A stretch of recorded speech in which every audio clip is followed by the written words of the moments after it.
بادشاہ دیکھنا ہے تو دل، وزیر دیکھنا ہے تو دماغ، سواری دیکھنی ہے تو پیر، سپاہی دیکھنا ہے تو ہاتھ، اور جاسوس دیکھنا ہے تو آنکھ اور کان۔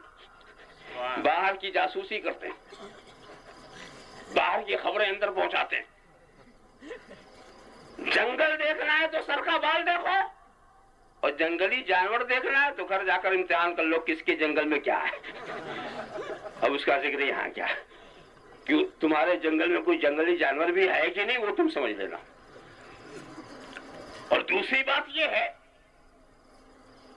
کہ جب کائنات کا خلاصہ بنایا تو ساری ادائیں دے دی۔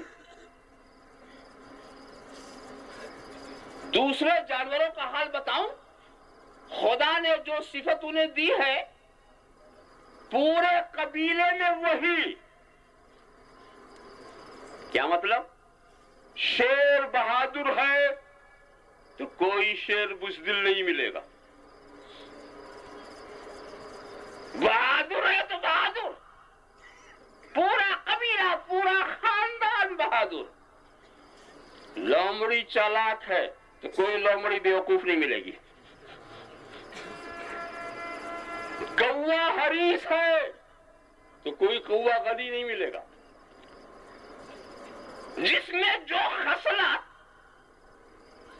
پورے قبیلے میں بھی وہی، مگر یہ حضرت انسان، اس میں کوئی بہادر ہے تو کوئی بزدل ہے، کوئی حریص ہے، کوئی غنی ہے، بلکہ ایک ہی انسان کسی وقت بہادر ہے، کسی وقت بزدل ہے، کسی وقت حریص ہے، کسی وقت تو جو صفات و کمالات کائنات میں منتشر ہے وہ اس پیکر میں جمع۔ اس چھوٹے سے پیکر میں وہ سارے صفات و خصائل جمع ہیں۔ خدا کی قدرت دیکھنا تو صرف اپنے کو دیکھو، قدرت کا شاہکار ہے یہ انسان۔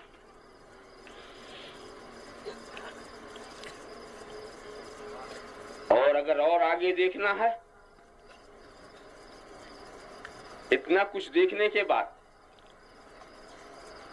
یہ راز بھی بتا دوں کہ ایسی عبادت آپ کو دی گئی ہے جس میں آپ کھڑے بھی ہوتے ہیں، آپ رکوع میں بھی جاتے ہیں، سجدے میں بھی جاتے ہیں اور بیٹھتے بھی۔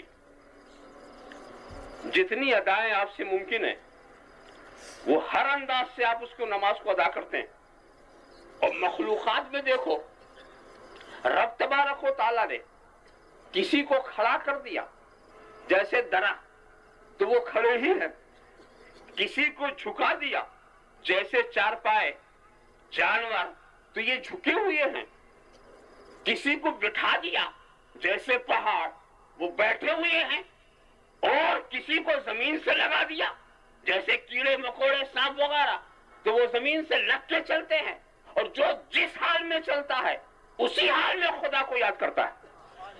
ما من شیء الا یسبح بحمدہ، کوئی چیز ایسی نہیں جو خدا کی تسبیح نہیں کرتی۔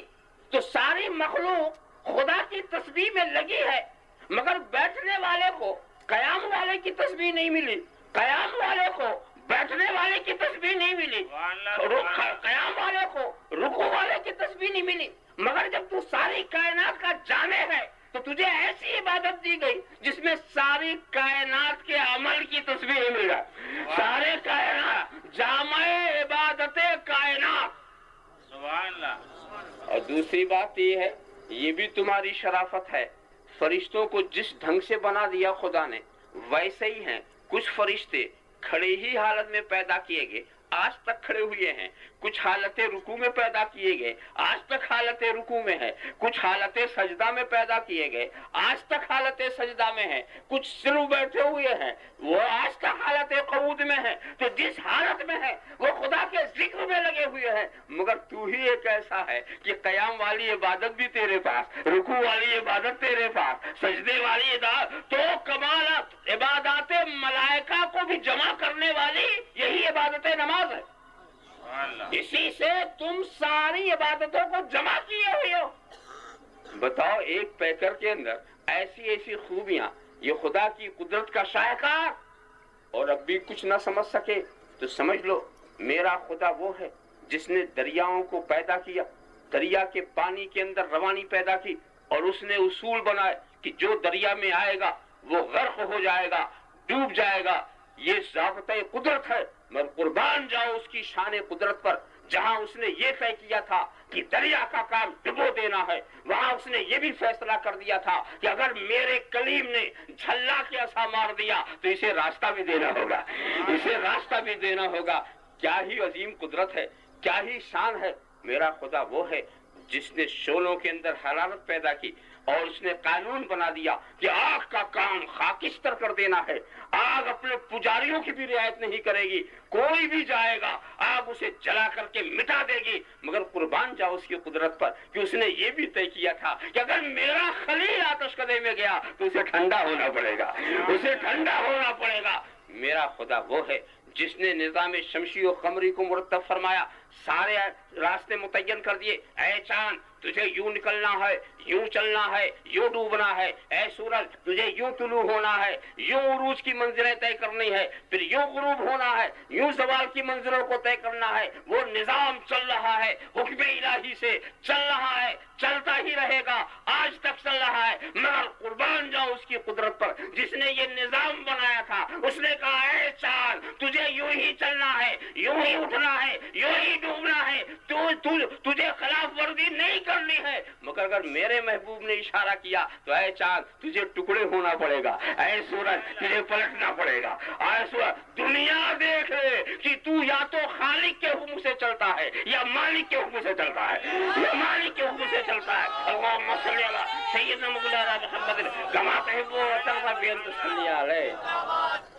دوستو خدا نے بنایا پتھروں کو نہ سننے کی عادت نہ بولنے کی طریقہ. جہاں تک سنت کا معاملہ ہے سنت الہیہ یہی جاری ہے، اس میں یہی ضابطۂ قدرت ہے. مگر قربان جائیے جس خدا نے پتھروں کو خاموش بنایا ہے، جس خدا نے پتھروں میں کوئی روح نہیں ڈالی ہے، اس نے یہ بھی طے کیا تھا اے پتھروں تمہیں کبھی نہیں بولنا ہے، کبھی نہیں سننا ہے، کبھی اپنی جگہ سے نہیں ہٹنا ہے. مگر اگر محبوب نے تمہیں حکم دے دیا تو ابو جہل کے ہاتھ میں کلمہ پڑھنا ہوگا، نبی کی شہادت رسالت کی شہادت دینی ہوگی. قربان جاؤ اس کی قدرت پر جس نے درختوں کو بنایا، ایک نظام پیدا کیا. درخت وہیں رہتا ہے جہاں بیج ڈالا جاتا ہے.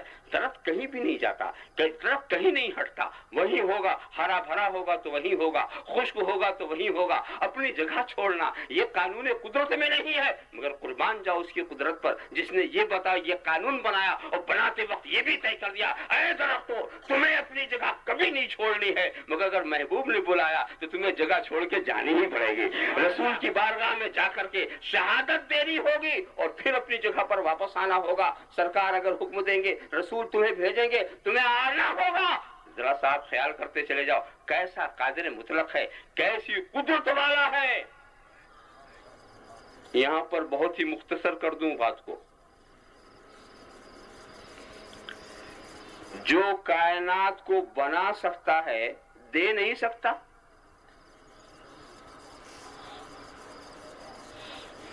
بنانا تو مانتے ہو نا، اب مالک بنانا ہی مشکل دکھ رہا نا.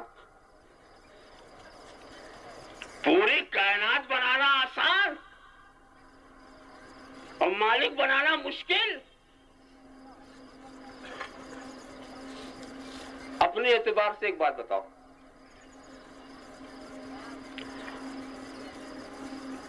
مولانا نور الدین صاحب نے ایک گھر بنایا تو بنانے میں کتنے دن لگے؟ 6 مہینہ. بنانے میں کتنے لگ گئے؟ 6 مہینہ لگ گئے. اب وہ مولانا قاری غلام رسول صاحب کو اس کو مالک بنانا چاہتے ہیں. اب مالک بنانے میں کتنے مہینے لگیں گے؟ 1 سیکنڈ. چابی دیا مالک ہوئی، گھر دکھایا، یہ گھر میں نے آپ کو دیا، بس اتنا کہنا. چابی دیا تو مالک بنانا آسان ہے، گھر بنانا آسان نہیں. گھر بنانے میں تو 6 مہینے لگ گئے اور مالک بنانے میں 1 سیکنڈ.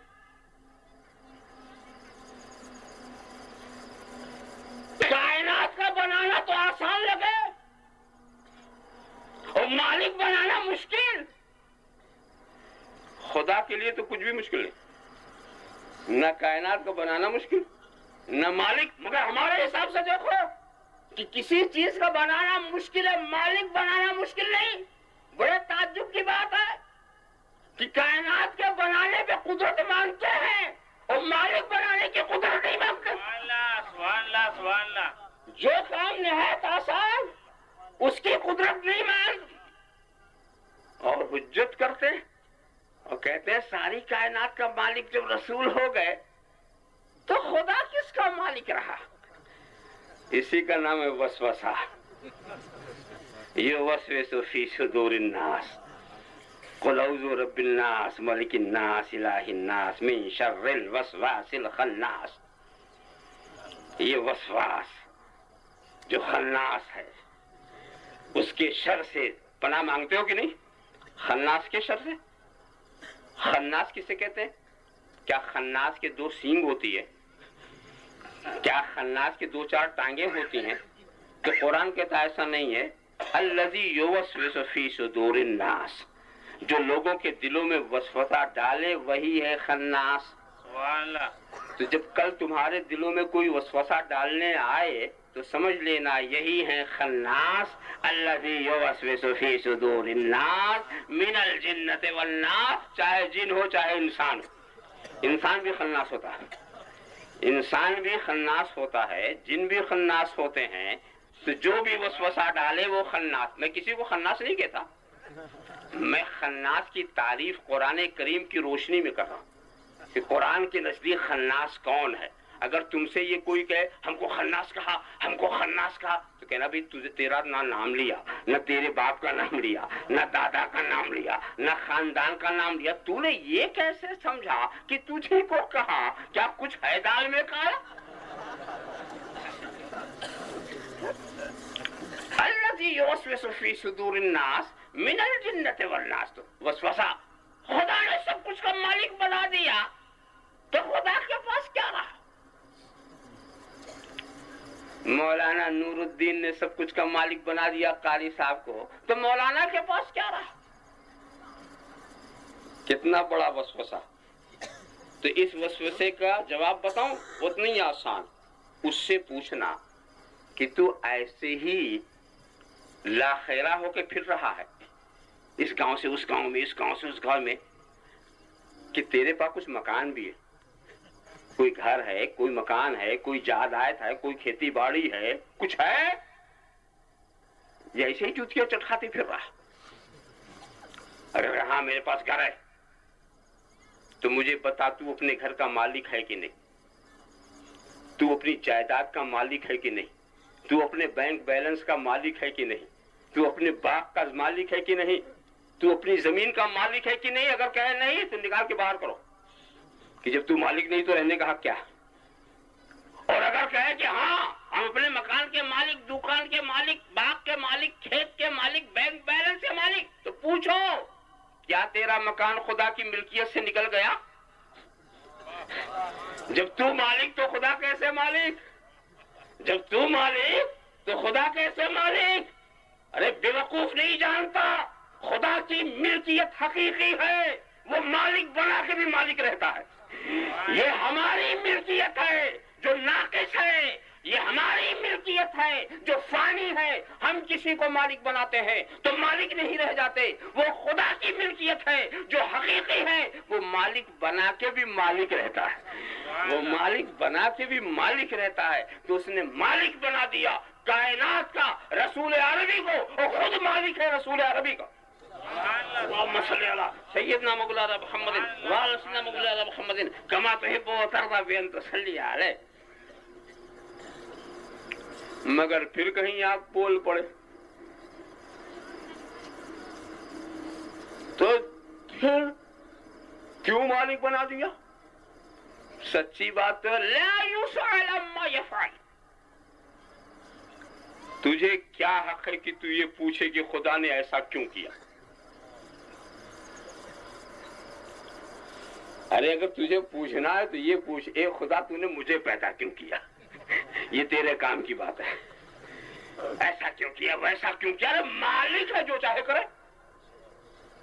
تجھ سے مشورہ لے کے تجھے پیدا کیا, تجھ سے مشورہ لے کے تجھے مارے گا, تجھ سے مشورہ لے کے تجھے رزق دے رہا ہے. مالک فاعل لما یرید, جو چاہے کرے, جو چاہے کرے. تو یہ سوال غلط ہے, خدا نے ایسا کیوں کیا؟ ورنہ یہ سوال تمہارا بھی, خدا نے تجھے تیرے گھر کا مالک کیوں بنایا, تیرے باپ کا مالک کیوں بنایا؟ اتنا کیوں تیرا پیچھا کریں گے کہ دم نکل جائے گی جواب دیتے دیتے. لا یسأل عما یفعل, یہ پوچھنا غلط ہے کہ خدا نے ایسا کیوں کیا. ہاں حکمت سمجھ رہا ہے تو بات اور, اعتراض کرنے والی بات اور ہے. اور حکمت اگر کوئی بتائے گا تو اپنے دماغی سے تو بتائے گا نا. اگر وہ حکمت منسوس نہیں ہے تو جو حکیم ہوگا اپنے ذہن و فکر سے بتائے گا, اور کوئی اس سے بھی اچھی حکمت بتا سکتا. رسول کو مالک کیوں بنایا؟ کیا حکمت, کیا مصلحت؟ تو اس کے لیے میں پہلے ایک چھوٹی سی تمہید آپ کے سامنے پیش کروں. یہ فرض کر کے چلیے کہ قاری نور الدین صاحب نے یہ بڑا اجتماع کیا, اور وہ بھی میلاد شریف کے نام پر, ذکر رسول کے نام پر. اور پھر انہوں نے یہ سوچا ہے کہ جب یہ اجتماع ختم ہو جائے گا تو ہم شیرینی تقسیم کریں گے تبرک کے طور پر. اور اس کے لیے انہوں نے بہت ہی لذیذ اور قیمتی لڈو بنا کے تیار رکھے, تشت پہ تشت. ایک چیز کا خیال رکھیے گا, میں یہ مثال دے رہا ہوں, ایسا نہیں کہ بعد میں آپ لڈوؤں کے انتظار میں بیٹھے رہ جائیں. یہ سمجھانے کی ایک بات ہے, تو غلط فہمی میں نہ پڑیے گا, اس کا انتظار مت کیجیے گا. بات ہی سمجھ لیا تو سمجھ لو کہ شیرینی مل گئی. اور اس کے بعد پھر ہوا کیا؟ ہوا یہ کہ جب جلسہ ختم ہوا تو قاری صاحب نے یہ کہا, قاری غلام رسول صاحب سے, قاری صاحب یہ تشت اٹھا کر آپ ادھر چلے جائیے, حافظ صاحب آپ یہ تشت لے کے ادھر چلے جائیے, سید صاحب آپ زحمت کیجیے آپ ادھر چلے جائیے, مولانا صاحب آپ یہ تشت لے کے ادھر چلے جائیے. اب بانٹنے والے تشت لے کے نیچے اتر گئے اور قاری صاحب بیٹھے ہوئے اسٹیج پر. اب مجھے انصاف سے بتاؤ کہ اب تمہیں اگر لڈو لینا ہے تو ہاتھ کدھر بڑھانا؟ بانٹنے والے میدان میں آ گئے, کدھر بڑھاؤ گے؟ بانٹنے والے کی طرف تو بڑھاؤ گے. اور اسی میں ایک سرفرا تھا, اس نے کہا نہیں ہم تو ڈائریکٹ لینے والے, ہم تو ڈائریکٹ لے جائے. اے قاری صاحب آپ جو دینا ہو ڈائریکٹ دے دیں, ہم کسی کے پاس ہاتھ پھیلانے والے نہیں ہیں. تو قاری صاحب ہنس کے کہیں گے بے وقوف, مجھے اگر ڈائریکٹ دینا ہوتا تو میں خود ہی نہ لے کے اتر آتا, میں ان کو کیوں بھیجتا؟ یہ بانٹنے والے, میں چاہتا یہ ہوں دولت میری ہو چوکھٹ ان کی ہو, خزانہ میرا ہو ہاتھ ان کا ہو, میں یہ چاہتا ہوں. دوستو رب تبارک و تعالی اگر ہدایت دینا چاہتا تو دے سکتا تھا, وہ قادر مطلق ہے, جسے چاہے ہدایت دے دے, جسے چاہے مغفرت دے دے, جسے چاہے نجات دے دے. مگر اس کا ایک قانون رحمت ہے کہ میں نجات اسی کو دوں گا جو محبوب کی چوکھٹ پر آئے, جو محبوب سے رابطہ پیدا کرے. ہدایت کے لڈوؤں کو اس نے تیار کیا اور اس کے بعد کہا اے آدم تم وہاں لے کے چلے جاؤ, اے شیش تم وہاں لے کے چلے جاؤ, اے نوح تم وہاں لے کے چلے جاؤ, اے ابراہیم تم وہاں لے کے چلے جاؤ, اے موسیٰ تم وہاں لے کے چلے جاؤ. 24,000 بانٹنے والے آ گئے، کم و بیش آ گئے، ہدایت و مغفرت کی شیرینی تقسیم کر رہے ہیں، نجات کے دروازے کھول رہے ہیں۔ اب ہاتھ اٹھاؤ گے کدھر؟ لڈو لینا ہے تو ہاتھ اٹھاؤ گے کدھر؟ جدھر بانٹنے والے ہیں۔ مگر کہیں آپ یہ نہ کہیں کہ پھر قاری صاحب کو کیا ملا، بھیڑ تو ادھر چلی گئی، لوٹنے والوں کی بھیڑ ادھر چلی گئی، ہاتھ ادھر اٹھے دامن ادھر پھیلے، یہ تو بیٹھے کے بیٹھے رہ گئے۔ نہیں جانتے قاری صاحب کو کیا ملا؟ ہاتھ بڑھایا آپ نے اور وہاں حافظ صاحب سے لڈو آپ کو مل گیا نا، اب آپ چلے گھر کی طرف لے کے، اب چلے گھر کی طرف، اور جب کھاتے ہوئے آپ چلے تو اب کیا کہتے ہیں؟ واہ قاری صاحب بہت اچھے لڈو بنوائے، واہ قاری صاحب بہت۔ اب بانٹنے والے کا نام نہیں، دینے والے کا نام چل رہا ہے، دینے والے کا چرچا ہو رہا ہے۔ اب گھر تک دینے والے کا چرچا، دوسرے دن بھی دینے والے کا چرچا، کیا اچھا لڈو بنوایا تھا، واہ قاری صاحب کیا اچھا لڈو بنوایا تھا۔ کیا سمجھے؟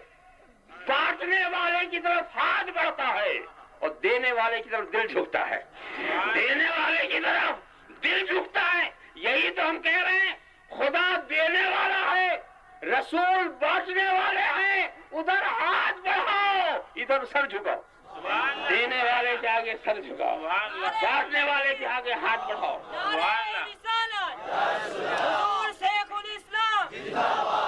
انما انا قاسم واللہ یؤتی، میں بانٹنے والا ہوں، خدا دینے والا ہے۔ تم پوچھو گے کہ رسول کیا بانٹنے والے ہیں، میں پوچھوں گا خدا کیا دینے والا ہے، تم کہو گے خدا سب کچھ دیتا ہے، میں کہوں گا رسول سب کچھ بانٹتے ہیں، جو خدا دیتا ہے وہی بانٹتے ہیں۔ وہ انما انا قاسم واللہ یؤتی، میں بانٹنے والا ہوں، خدا دینے والا ہے۔ اب آپ سوچتے چلے جائیں، مگر ایک بات بتائیں، میں احتیاط کی بات کرتا ہوں، یہ ہاتھ بڑھانا، ہاتھ بڑھانے کی بات میں نے کیا،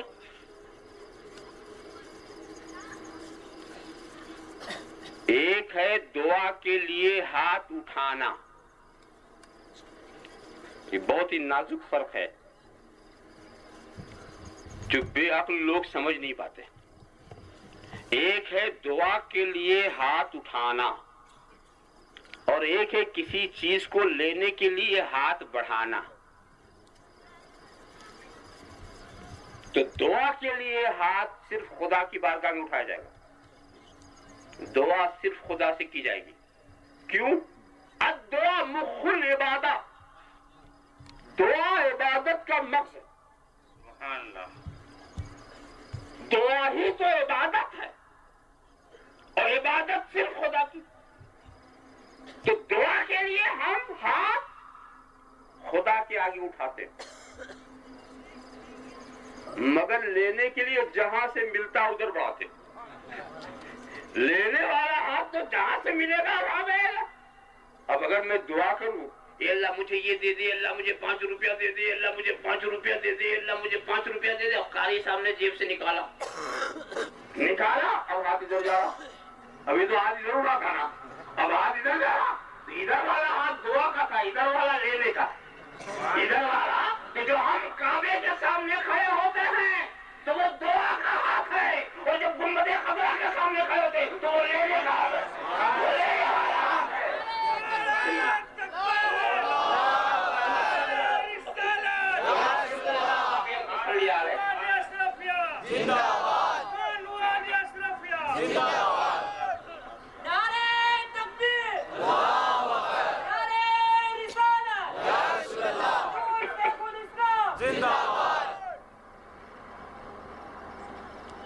تو اس چیز کو اچھی طرح سمجھو۔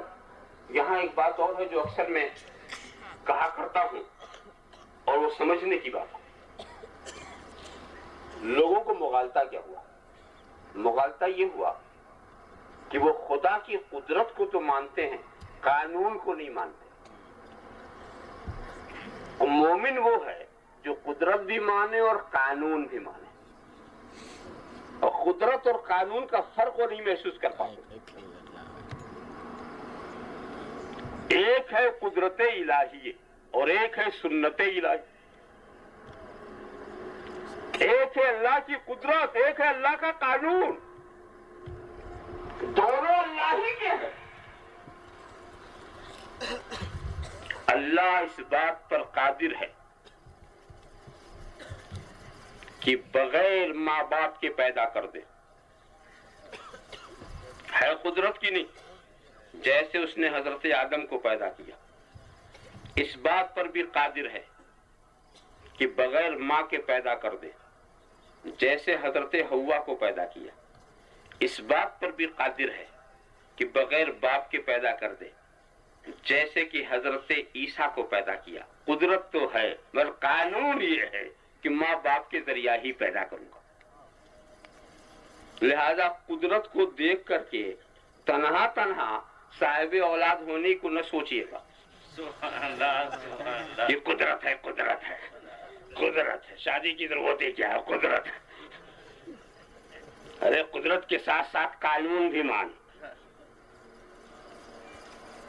خدا اس بات پر قادر ہے کہ بغیر پانی پلائے تمہاری پیاس بجھا دے، مگر قانون یہ ہے جب پانی پیو گے تو بجھاؤں گا۔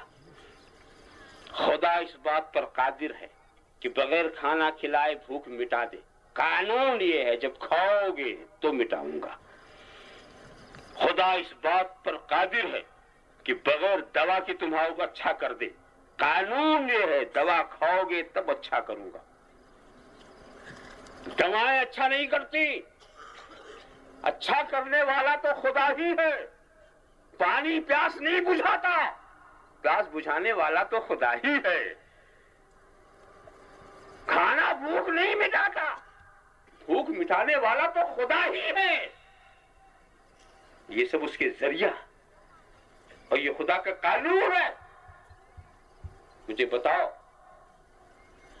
اگر آگ کا کام جلانا ہے تو اس نے حضرت ابراہیم کو کیوں نہیں جلایا؟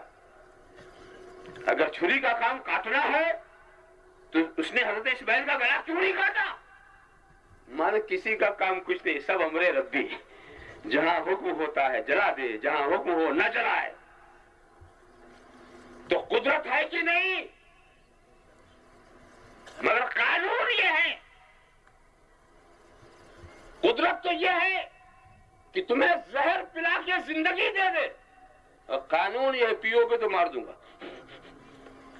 تو خدا کی قدرت کو بھی مانو، قانون کو بھی مانو، تو خدا اس بات پر قادر ہے کہ تمہیں ہدایت دے دے، مغفرت دے دے، مگر یہ قانون ہے جب تک محبوب کی بارگاہ میں جاؤ گے نہیں، ان کا کلمہ پڑھو گے نہیں، میں تمہیں ایمان نہیں دوں گا، مغفرت نہیں دوں گا، نجات نہیں دوں گا۔ تو بزرگوں کے آستانے پر خدا کا قانون ہمیں لے جاتا ہے، ڈاکٹر کے ہاں خدا کا قانون لے جاتا ہے، دریا کے کنارے خدا کا قانون لے جاتا ہے، دسترخوان کے اوپر خدا کا قانون لے جاتا ہے۔ قدرت کو دیکھو تو گھر میں بیٹھے رہو، مکھی مارتے رہو، قدرت تو بڑی ہے، مگر نہیں، گھر سے جو تم نکلتے ہو اپنی معاش کی تلاش میں، تجارت و زراعت کے لیے، یہ خدا کا قانون نکال رہا ہے۔ اگر صرف قدرتی پر نظر ہو، کھیتی باڑی کرنے کی کیا ضرورت؟ وہ تو اگر کھلانا چاہے تو گھر میں نہیں بھیج سکتا، من سلوا نہیں اتر سکتا، جنت کی غذائیں نہیں اتر سکتی، وہ اسی سختی میں تمہیں بھی سختے کا عالم لگ جائے گا۔ قدرت دیکھتا، قانون نہیں دیکھتا۔ ویسے وہ اس بات پر واقعی قادر ہے کہ کسی کو کھلانا چاہے تو بغیر ہلائے کھلا دے، اس میں کیا شک ہے؟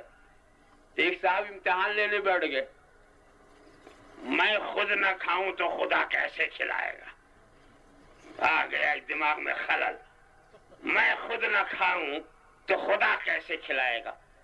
اور یہ سوچ کر کے یہ پہنچ گئے کہ اگر ہم آبادی میں رہیں گے تو لوگ زبردستی کھلا دیا کریں گے، ایسی جہاں جاؤ جہاں کوئی کھلانے والا نہ ہو، تب دیکھتے خدا کیسے کھلا دیتا۔